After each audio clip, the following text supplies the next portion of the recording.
There's no doubt that Five Nights at Freddy's Security Breach was one of, if not the most adventurous and over-ambitious official and canon titles of the franchise. It was one of the most hyped and exciting topics of the community because they figured that because Help Wanted was such an amazing and popular success out of the first FNaF game Steel Wool made, then surely their next game would be just as good or better than the last. Then, well, yeah, this happened. What?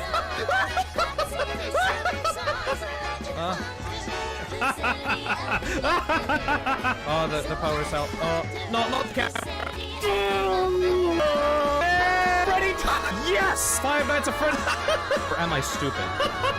The fuck? There's no denying it. FNaF Security Breach quickly became one of, if not the most disappointing entries in the franchise, with having all the things cool and interesting from the main trailer taken out, garbage storytelling, and horrible build-up in screen time for hyped characters, and all while being the most bugged and glitched out video game to ever release besides Sonic 06. As well as having some of the most confusing and frustrating bits of lore that don't really matter except to people on social media. They think everything is critical. The lore of Security Breach was so frustrating for me that, despite loving to make theories on FNaF, personally I just decided to stay out of that department for this game. There were some cool ideas I could have worked with, but I knew I wouldn't have fun brainstorming with these concepts. So with all those problems, so at this point you'd think Security Breach is unredeemable, right? Well, it was a very long time. People hated this game so much for fair and completely respectful reasons that some would just lose their love for the franchise. Me personally, I always liked Security Breach for its characters and environment, but I'd be lying if I said I didn't agree with them. I was lost in pure copium for quite some time. Hey, wait a minute! After a teaser over a year ago and a stunning trailer that dropped right before the summer PlayStation reveal of this year, FNaF Security Breach Ruin DLC was released by Steel Wool on July 25th, 2023. Before we get to the main discussion of this video, I would really appreciate it if you would hit the like and subscribe buttons. I appreciate every single one of you for following me since mid-2023, and I hope you continue to do so for the future. Now let's dive into the largest analysis I've ever done for a game, so I can prove to you how Security Breach Ruin is so good that it saved Security Breach as a whole.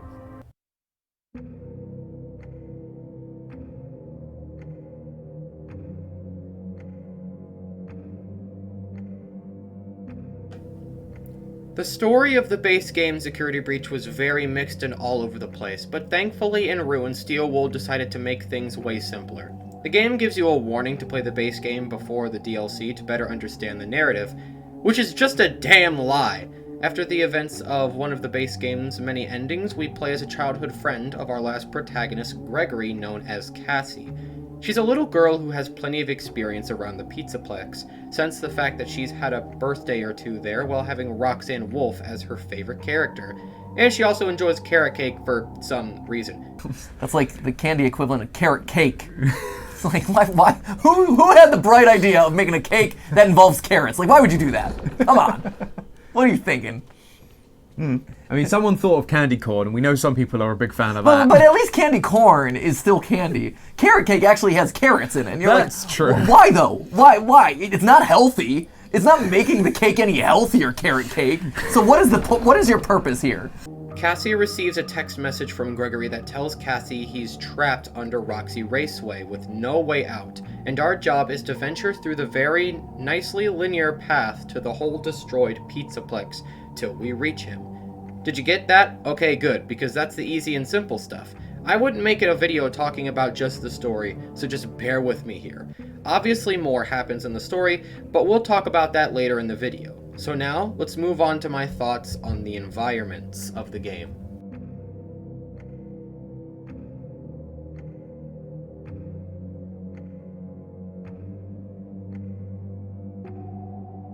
The problem of the environments of the base game, despite being a very wonderful and flashy sight to behold, running all the many assets and the many assets that aren't used are too much for any regular computer to handle, which hurts the frame rate, so the game becomes less enjoyable. Security Breach Ruin fixes this issue by having all the environments planned out ahead of time and then implemented, all while shrinking and removing certain areas to give your PC a break. The areas of ruin are always so enjoyable to look at and interact with, for all its highly detailed and demolished version of areas we've seen before, while adding some new ones as well to keep us guessing and wondering of hypothetical possibilities this concept can go. I love the look of these backgrounds because they are all constant visual red flags and setting a dark and disturbing tone for the experience. And if you thought the areas couldn't get more disturbing, then you haven't seen anything yet. Not too long after the intro, we run into MapBot again, but in the form of MaskBot, which hands you a security mask, which seems to be the same mask as the one in Help Wanted Dreadbear DLC. With the mask equipped, you are able to enter the AI world where everything is heavily distorted and fading in and out of existence. Oh yeah, and creepy eyeballs from the walls too. I love this concept for having its amazing virtual style and being able to admire all the insane and absolutely crazy visuals.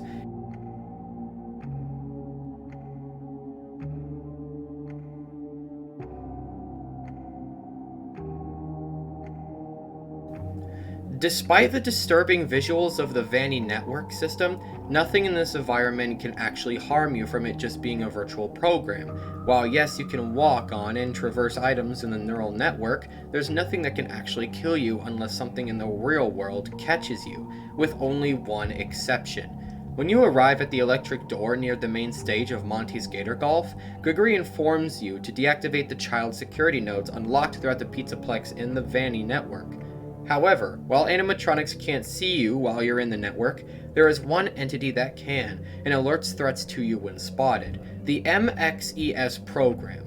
This program was specifically designed for one specific purpose, which we will discuss soon. It is obvious that this entity is either Glitchtrap or taken over by Glitchtrap due to his green and purple highlights and his twisted rabbit design. He first discovers Cassie when she is able to turn off the first security node. The program knows you're trying to shut it down, so it begins doing whatever is necessary to stop you, alerting the enemies to your location and creating radioactive devices to shut down the mask from use. You have to find and disable the devices in order to get back to disabling the security while it stalks you and summons the animatronics to make the situation more stressful and difficult. The design of the MXES program is one of my favorite iterations of Afton/Glitchtrap for its disturbing shape and build, while having a large tail at the bottom that connects to devices, making him look like a cybernetic snake rabbit. He looks like a Bionicle, and I freaking love him for that. This design is amazing to me, but not by far my favorite in this game.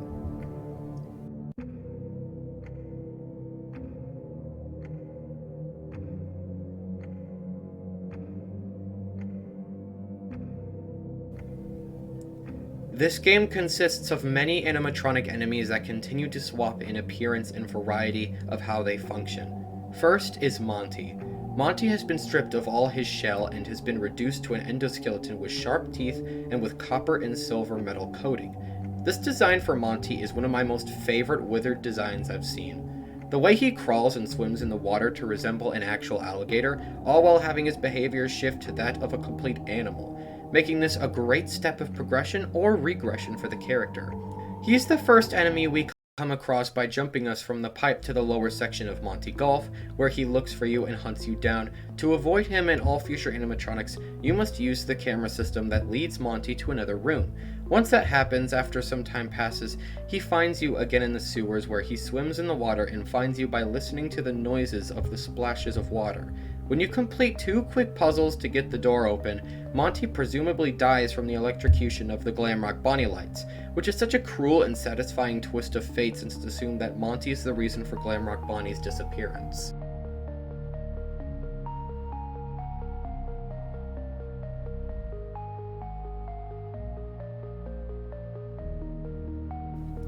Next up is Chica. After grabbing her voice box, she has been reduced to a pure disgusting mess with cheese running down the front of her body and a distorted radio for an output noise. We see bits of her at the beginning of the DLC, but when you arrive at the bakery, she constantly stalks you until she breaks down again at Roxy Raceway.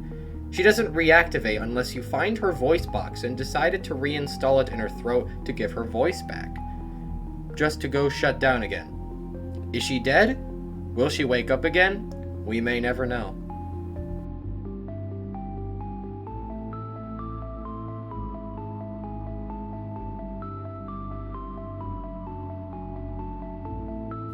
Roxy has definitely taken the less damage out of the gang. While I guess she looks very bad, she is the only member of what's left of the band that is still able to communicate and pounce with great strength. Roxy is definitely the less seen out of the group for being in the first and the last few phases of Ruin, where she cries about her failures or her looks in front of a mirror in Roxy Raceway.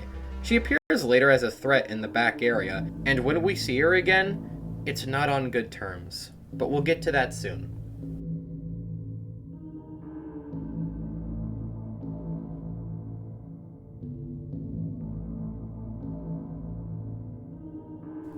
The daycare attendant was always considered the scariest and creepiest thing about Security Breach, specifically the moon side. The way he cackles and giggles while tiptoeing and crawling to you is such an effectively disturbing visual that I legit was sweating bullets while playing through the original section. Now we follow Ruin where everything is run down and destroyed with barely any lights on. Uh-oh.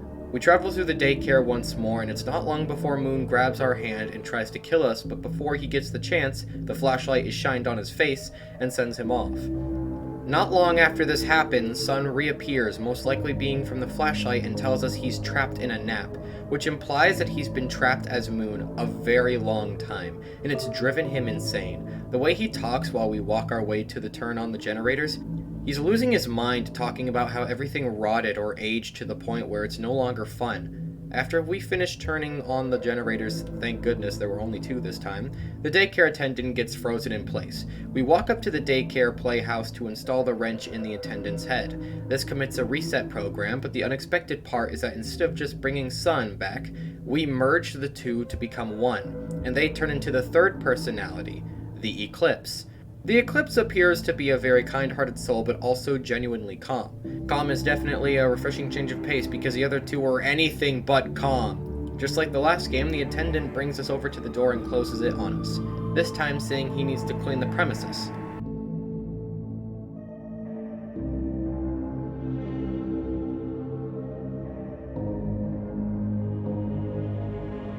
The Blob was always one of the scariest and most mysterious designs of FNaF in my opinion. He is such a menacing force of what's assumed to be pure agony. I was so excited to play Ruin and hoping that we would get a whole section about him at some point. He shows up behind a wall that one time at the beginning. Yeah, that's about it.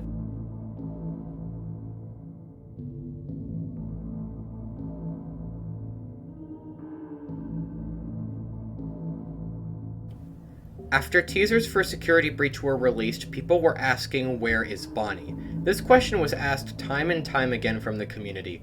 Bonnie will always hold a special place in my heart and for the lot of the fans. So it sucked to find out that he was just a relic of the past and was replaced by Monty. We get plenty of theories suggesting that Monty killed Bonnie to have a higher role in the band. I personally think this idea is a bit silly, so I'm not leaning in on it too much. What I think went down is that he saw something he shouldn't, and he needed to be silenced. That's why management talks about him in the way that they are all glad he's gone, like they were easily willing to sweep him under the rug and give the base to Monty. However, we learned so much more about Bonnie in Ruin. When we enter the AR mode, we see multiple toys representing Bonnie. Then as we find a ride in Monty Golf, we give a cartoonish backstory for Monty as he was once a one-man show and found the original band where Bonnie gives him the guitar, gets a little haircut, and then boom, he's the bass player. I personally think that while this slideshow is a pretty neat looking visual, I just see it as a lousy cover-up for the actions of either Monty, Vanny, or Afton Entertainment. Normally this would be the end of the bit. There's a room for Bonnie located in the Bonnie Bowl section, but that's about it. I wish there was more about Bonnie in this game. Hey, wait just a damn minute! Out of all the bots in the regular staff bots from the base game, only one of them remain perfectly functional, and those are the wet floor bots. Everyone loved these things so much that Steel Wool had to add them in again, but this time with lore! Shut up, Matthew! We get it. These things now have lore. If you put on the mask right in front of these guys, you hear endless child screaming and torment. Not only that, but through the Vanny network, you actually have the option to deactivate these things. For the longest time since release, I knew there would be a secret if you got them all, and I was right. If all the wet floor bots get deactivated, it allows to enter a special room behind Bonnie Bowl. And just look at what we find. Glamrock Bonnie, alive but torn to shreds, never moving, never talking. There is something you can do with him, though. Unfortunately, it's the outcome of if you wish to put an end to his misery. Just simply deactivate the 4 wet floor bots around him, and his eyes shut off. What a sad end to such a beloved character.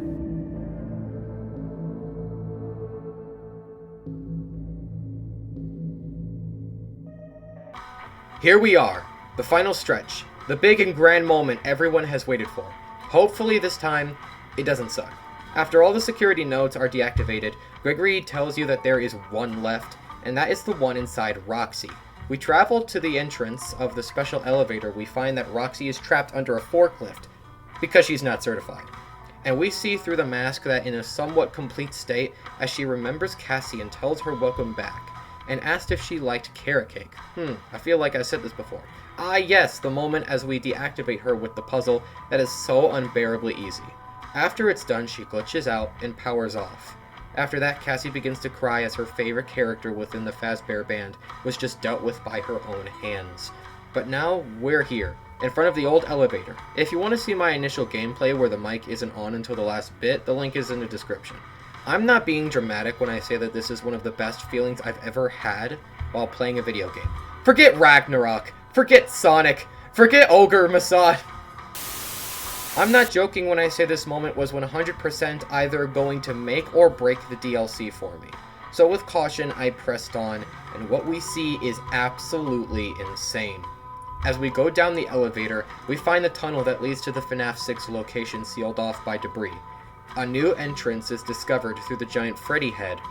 A secret tunnel can be discovered through the tunnel. We find a giant glowing cave, filled with falling water.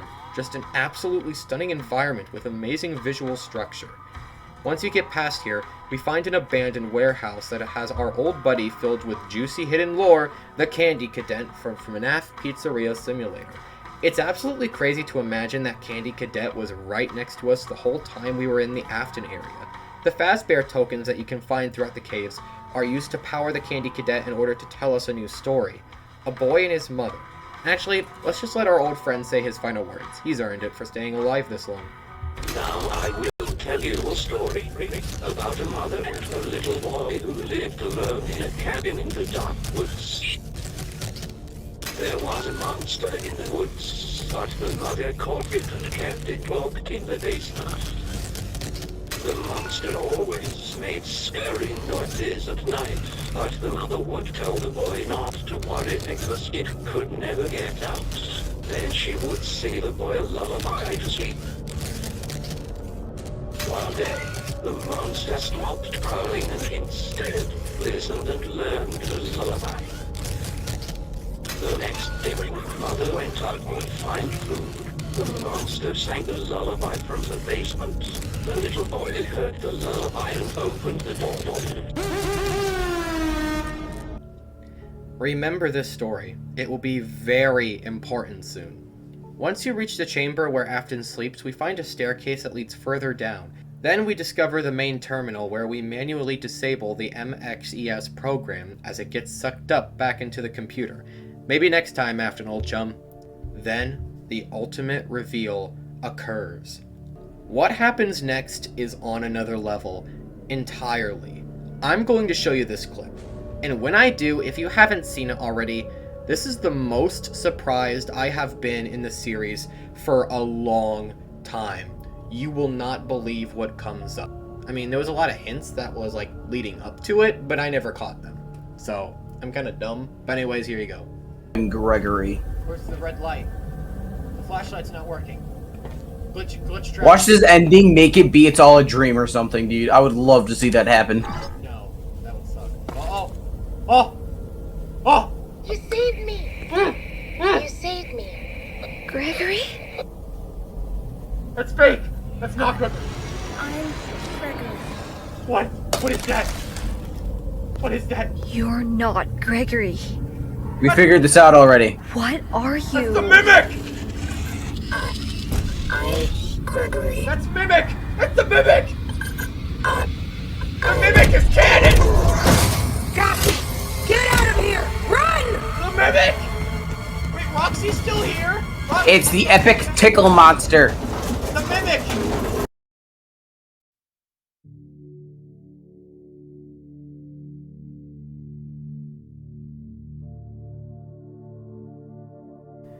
In the books called Tales of the Pizzaplex, there is one story that shredded the community apart, and that one is the Mimic. Obviously, these stories are usually not canon and very graphic, like a kid getting his arms ripped off graphic. But one story has people insisting on its canonicity, and that one is the Mimic. An old developer worked long and hard on a side project that would entertain his child. This project was an endoskeleton with the program installed known as Mimic 1, which would cause the Mimic to copy anything that the child would do.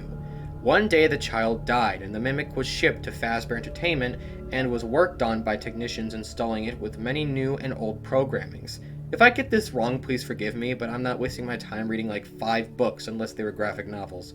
Somewhere down the road, the Mimic came across Afton files and started copying him. So it hid itself under the Pizzaplex and killed a large handful of people. The theory began that the Mimic would copy and control the Glitch Trap virus to become Burn Trap, and I went against this idea until the Mimic appeared in Security Breach. This thing looks so cool in my opinion. It is one of the most terrifying things in this series, and I will stand by that. If you pay attention to the Mimic's design, you'll find that its left hand is an exact match to Burn Trap. I assume this would mean that they are one and the same, but I'll let you all theorize how they could still be different.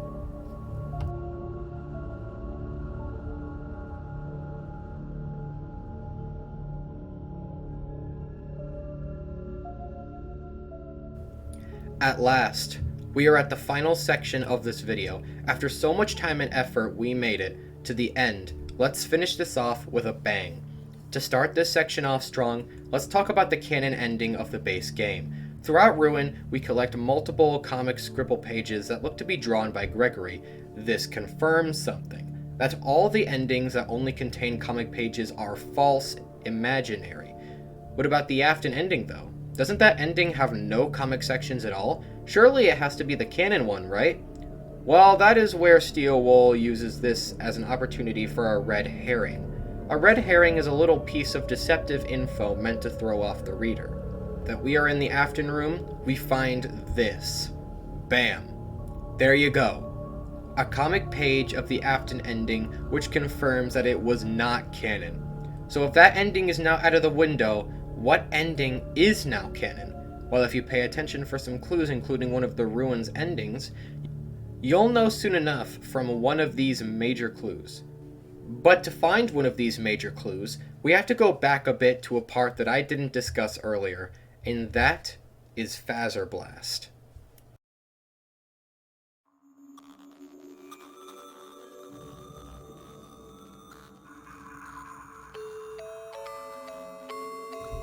Once you're done deactivating the nodes for Bonnie Bowl, we enter Phaser Blast. This section is very short but with an amazing twist. A while ago on a Steam page, we see a completely shattered Freddy design, which had everyone thinking that this design would appear in Ruin. Yet again though, this was just another red herring as we discover Freddy in a pile of staff bots. When we find him, he gets back up, turns around and reveals he has no head, and his body has been completely controlled with his stomach acting as vicious teeth. Not only does this design completely rock, thank you very much, I'll be here all night. It also helps us confirm the canon event that we will now be revealing at the very beginning of this last bit.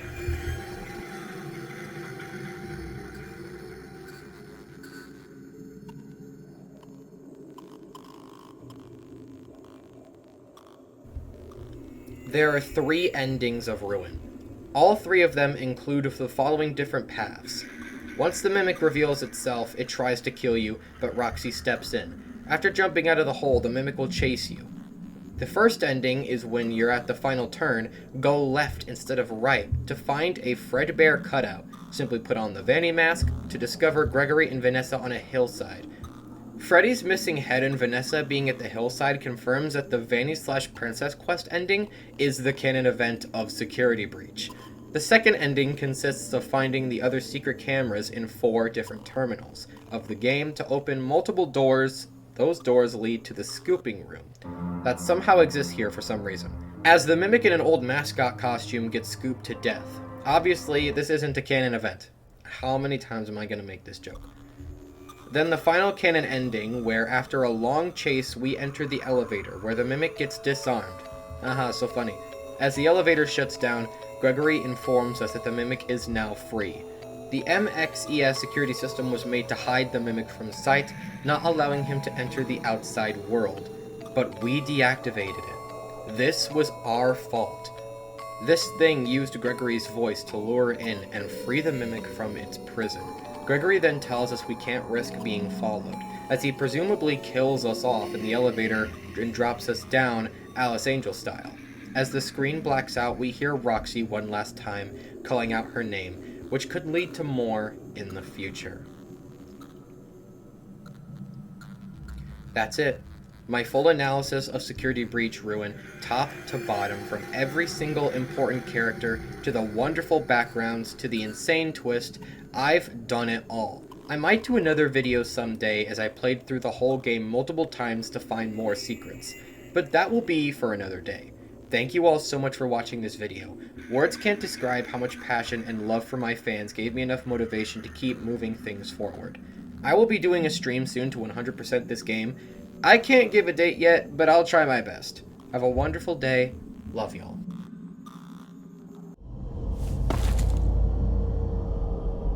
You saved me! You saved me. Gregory?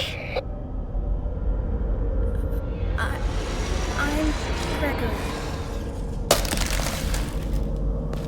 You're not Gregory. What are you? I'm Gregory.